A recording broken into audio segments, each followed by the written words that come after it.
जागा तभी सवेरा। अपने पराक्रम का विस्तार करिए। मंत्र जानने से कुछ नहीं होगा, उसका प्रयोग करिए, प्रभाव दिखाइए।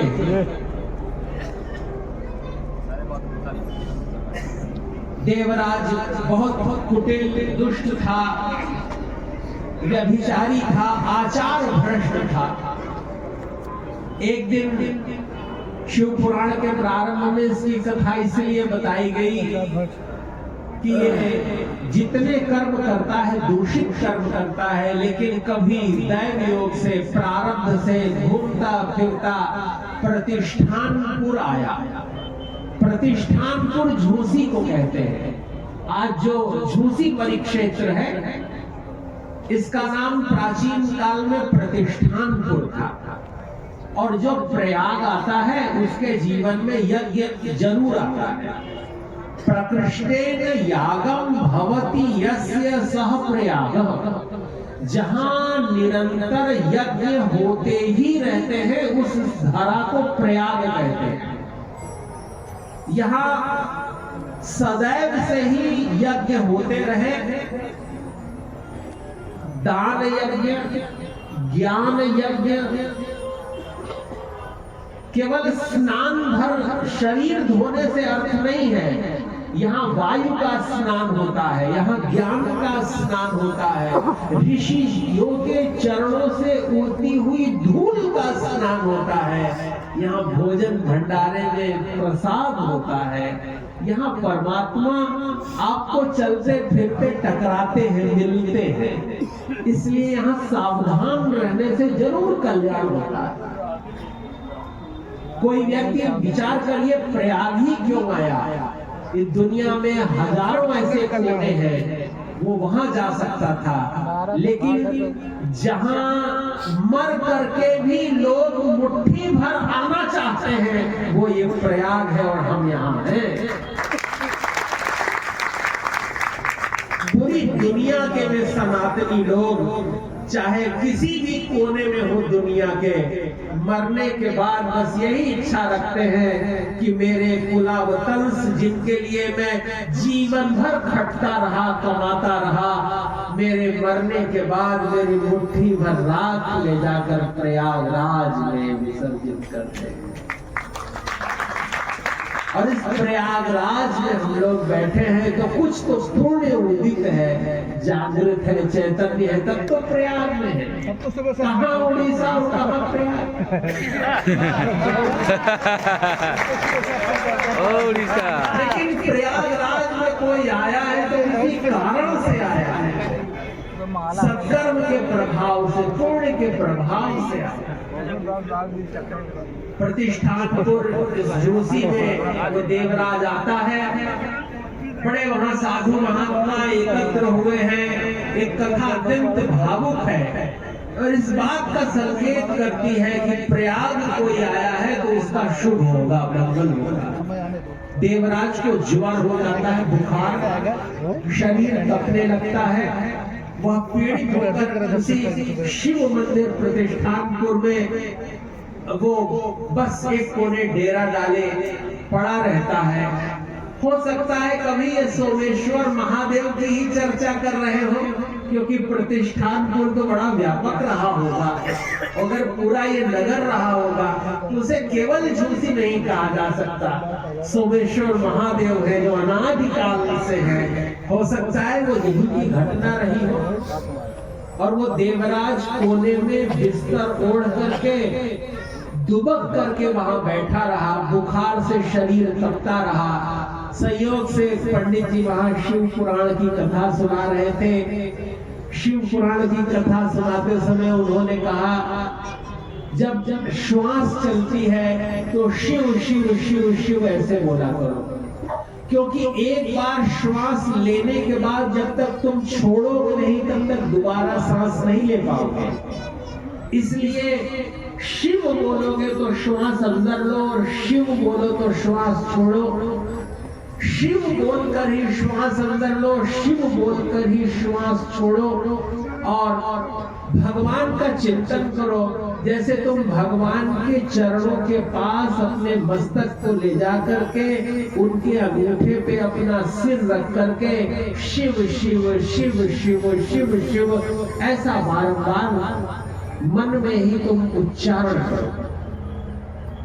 जब वो मन में ही जपता रहा, शरीर शिथिल होता गया और लगभग मास पर्यंत उसकी दशा विपरीत रही। तब तक यह कथा चलती रही और एक दिन उसके प्राण पखेरु हुए। जैसे ही प्राण होते हैं,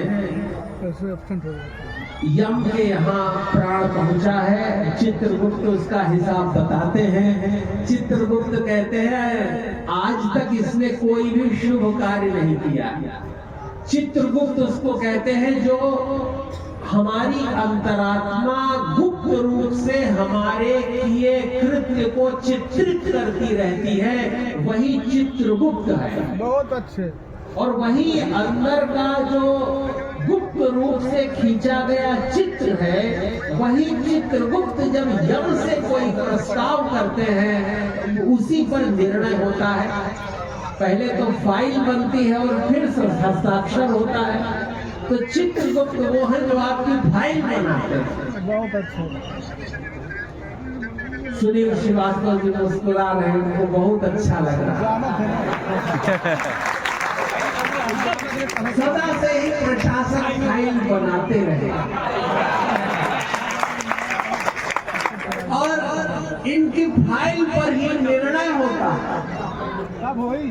बंधुओं, यम ने कहा कि ये तो बिल्कुल भी कोई पुण्य नहीं किए हैं और इनको तो कड़ी से कड़ा दंड देना चाहिए।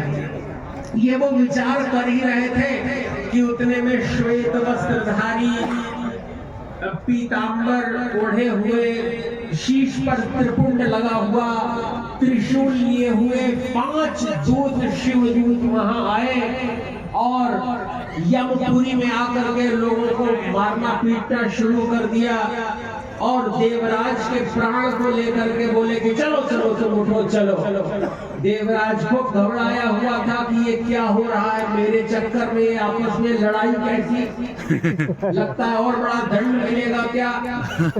यमदेव ने आंखें बंद करके पूर्व चरित सब जान लिया कि ये कोई सामान्य लोग नहीं आए हैं, ये शिव लोक से आए हैं और इसके देवराज को लेके जाना चाहते हैं। चित्रगुप्त ने कहा अरे रुकिए, क्या कर रहे हैं यहाँ वहाँ। यम ने संकेत किया भैया इनके पैर पखारने के लिए पहले तो इनको आसन दीजिए और जल लाइए, इनका चरण धोया जाएगा, इन्हें अर्घ्य दिया जाएगा, इनका पाद सेवन किया जाएगा, इन्हें नैवेद्य निवेदित किया जाएगा। यमपुरी धन्य हो गई, शिवलोक से दूत आए हैं। और यह विचार करके सब शांत होकर देखते रहे और देवराज के प्राण को लेकर के वे शिव दूत वहां से निकलते हैं।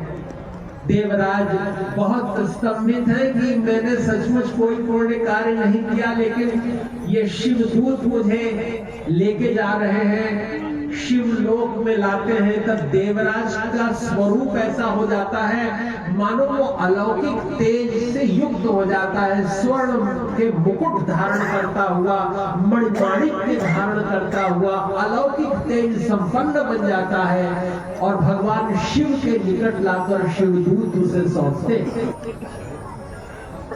देवराज स्तंभित है, भगवान शिव उसके मन की स्थिति को भांप लेते हैं और बस यही कहते हैं कि देखो तुमने अपने जीवन की पूर्णता के काल में प्रयाग क्षेत्र में अपनी हर सांस में शिव शिव जपा था और जब तुम्हारे प्राण पखेरु उड़े तब तुमने ये कल्पना की थी कि तुम मेरे चरणों को जोर जोर से पकड़े हुए हो, तुमने मेरे चरणों को जोर से पकड़ा हुआ था और उस काल में तुम्हारे प्राण निकले, तुम शिव शिव शिव ऐसा बोल रहे थे।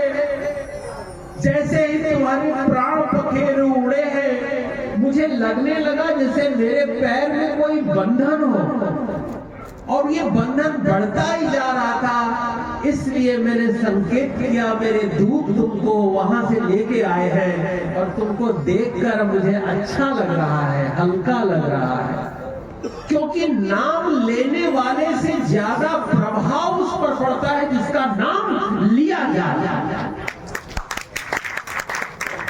आप भगवान का स्मरण करते हैं, आपसे ज्यादा भगवान आपका चिंतन करते हैं। आपके कल्याण के लिए अगर आपसे भी ज्यादा कोई चिंतित है तो वो परमात्मा चिंतित है।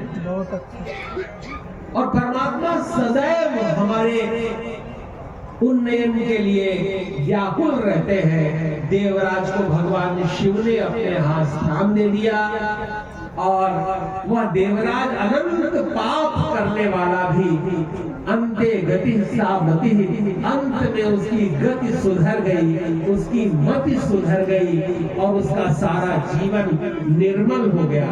क्योंकि भोले बाबा के दरबार में कोई जाएगा तो दुख मिटाए जाएंगे। इस संसार की ऐसी कोई स्याही नहीं है जो आशुतोष मिटा न सके, जो परमात्मा उसे ठीक न कर सके। दरबार में भोले बाबा के दुख दर्द